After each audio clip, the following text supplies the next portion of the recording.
Jika berpikir tidak ada tempat yang benar-benar bebas, maka disinilah tempat yang sebenar-benarnya bebas di dunia ini. Tepatnya di California, negara bagian Amerika. Inilah Slab City. Slab City merupakan nama julukan sebuah wilayah karena memiliki reputasi yang buruk terkait dengan berbagai jenis kejahatan karena lemahnya kontrol dan perlindungan hukum. Ada banyak kasus kekerasan seksual di kota ini, di mana para korban sering mengalami kesulitan mencari bantuan karena tidak ada otoritas hukum resmi di kota ini. Jangankan untuk pajak properti, di mana penduduk di sini tidak akan ditagih iuran, dan di tempat ini tidak akan menjumpai hunian elit, bahkan sekedar menjumpai lingkungan tempat tinggal yang layak. Tidak ada kegiatan menarik di sini, karena kenyataannya kita hanya bisa menemukan hamparan daerah gersang, kumuh. Tidak ada layanan sipil, tidak ada petugas kepolisian, serta tidak ada hukum yang berlaku. Slab City juga disebut sebagai The Last Free Place in America, atau tempat bebas terakhir yang ada di Amerika. Sudah tidak terhitung berapa jenis kejahatan yang pernah terjadi di kota ini. Tempat ini pun semakin populer, karena saking banyaknya berbagai peristiwa dan kejahatan jalanan. Walaupun tidak semua dari mereka berbahaya, namun reputasinya tetap buruk karena maraknya kriminalitas. Berdiri di lahan publik seluas 640 hektar yang terletak sekitar 50 mil utara, perbatasan Amerika Serikat dan Meksiko di Imperial County, California City. Slab City terletak di lokasi Camp Dunlap. Tempat ini dahulu merupakan pangkalan Korps Marinir Amerika Serikat sebelum resmi masuk ke dalam Perang Dunia Kedua.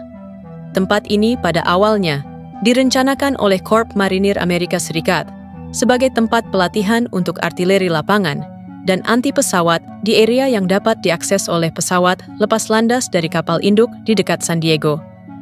Pada masanya, sekitar tahun 1940-an camp ini juga berfungsi sebagai laboratorium untuk menguji seberapa kuat beton bertahan dalam iklim yang keras di Gurun Sonora. Selain itu, kota ini merupakan wilayah bekas lokasi latihan perang, tempat tentara berlatih cara menembakkan senjata besar seperti meriam dan drone. Senjata anti pesawat atau drone juga difungsikan untuk menembak pesawat musuh dari darat. Namun pasca perang berakhir, para tentara meninggalkan tempat ini, dan pada tahun 1956, pasukan militer tidak lagi membutuhkan pangkalan ini. Lalu tempat ini menjadi terlantar sebelum kamp militer dihancurkan. Sebagian besar dari mereka membawa beberapa bagian dari bangunan dan hanya meninggalkan lempengan beton. Disinilah awal mula penamaan Slab City yang memiliki arti lempengan beton. Selama ditelantarkan bertahun-tahun, beberapa karyawan dari pabrik kimia terdekat menemukan Slab City dan memutuskan bahwa wilayah ini akan dijadikan tempat yang tepat untuk digunakan sebagai perumahan, sementara menggunakan trailer kecil.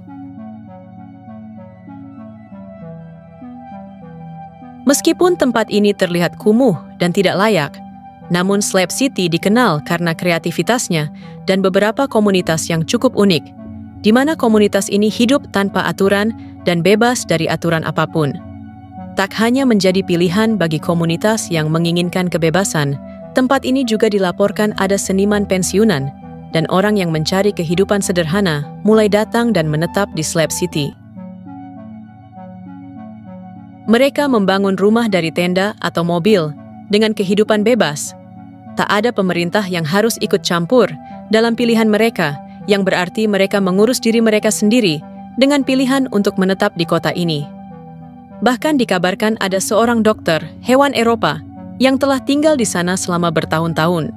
Semua orang datang pada dokter hewan tersebut dan memilih dokter hewan tersebut untuk merawat hewan mereka. Tak hanya dokter, ada pengacara dan orang-orang dari berbagai kalangan yang dulunya menjalani kehidupan mereka dan memutuskan untuk meninggalkan kehidupan standar mereka dan memilih untuk tinggal di Slab City. Bahkan ada karya seni besar yang bernama Salvation Mountain. Ini merupakan sebuah bukit yang dilukis penuh warna oleh seorang seniman bernama Leonard Knight. Bagi sebagian orang, ini adalah sebuah karya seni besar.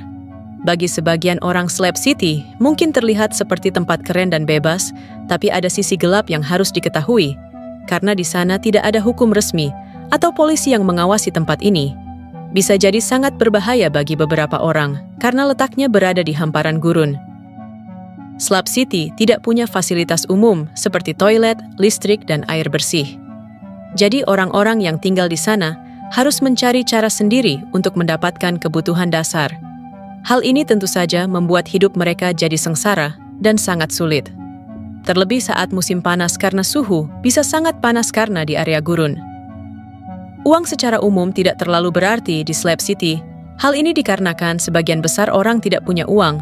Mereka hanya memiliki voucher makanan, dan mereka mengandalkan satu sama lain untuk saling berbagi dan bertukar makanan atau barang di dalam komunitas. Karena tidak ada aturan, kemungkinan besar orang-orang di sana berpotensi melakukan hal kriminal seperti mencuri, berkelahi, atau melakukan kekerasan. Untuk itu, orang yang telah memilih tinggal di Slab City harus berhati-hati dan menjaga diri mereka sendiri, karena tidak ada aparat penegak hukum yang akan membantu jika terjadi masalah di sana.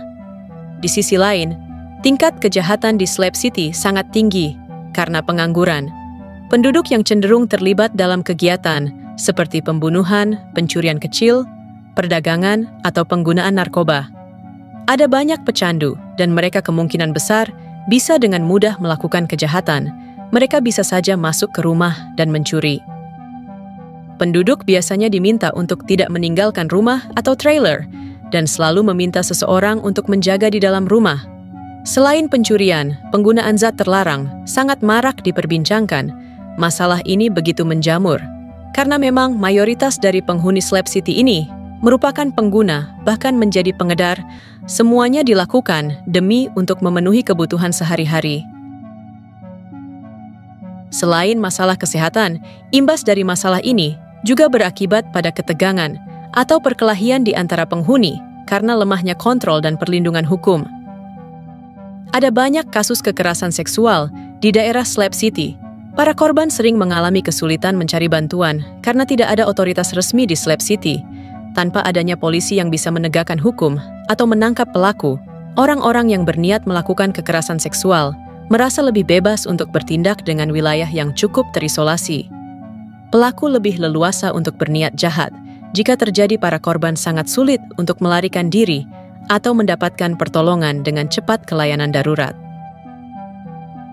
Untuk menjalani kehidupan yang baik, di Slab City, orang-orang tergabung dalam komunitas. Ada banyak komunitas, namun jika cocok dengan komunitas orang-orang ini, umumnya akan mendirikan komunitas sendiri. Ada satu fakta yang cukup menarik tentang Slab City, di mana tanah di kota ini pada dasarnya gratis untuk mendirikan bangunan mirip rumah atau memarkir trailer. Karena gratis, orang-orang biasanya mengambil beberapa batu dan botol kaca untuk menandai tanah yang akan mereka tempati. Tapi, seperti yang bisa dibayangkan, sudah banyak tanah utama di Slab City sudah diambil oleh para mereka yang lebih dulu datang. Saat seseorang yang memiliki tanah pergi, mereka bisa saja memberikan tanah tersebut kepada orang lain. Secara cuma-cuma, sayangnya beberapa penghuni mungkin memanfaatkan kebebasan di sana untuk melakukan penipuan atau mengambil keuntungan dari orang lain, terutama pendatang atau wisatawan yang tidak tahu kondisi di tempat itu sekarang. Meskipun julukan itu masih sering terdengar sentro, julukan dari kota ini tidak lagi dikenal hanya karena kekerasannya. Kota ini sudah berkembang dan banyak orang yang berusaha menjadikan tempat itu lebih baik untuk ditinggali. Artinya jika dulu Slab City adalah nama yang muncul karena kejadian-kejadian buruk di masa lalu, tapi sekarang kota itu sudah jauh lebih aman dan nyaman daripada sebelumnya.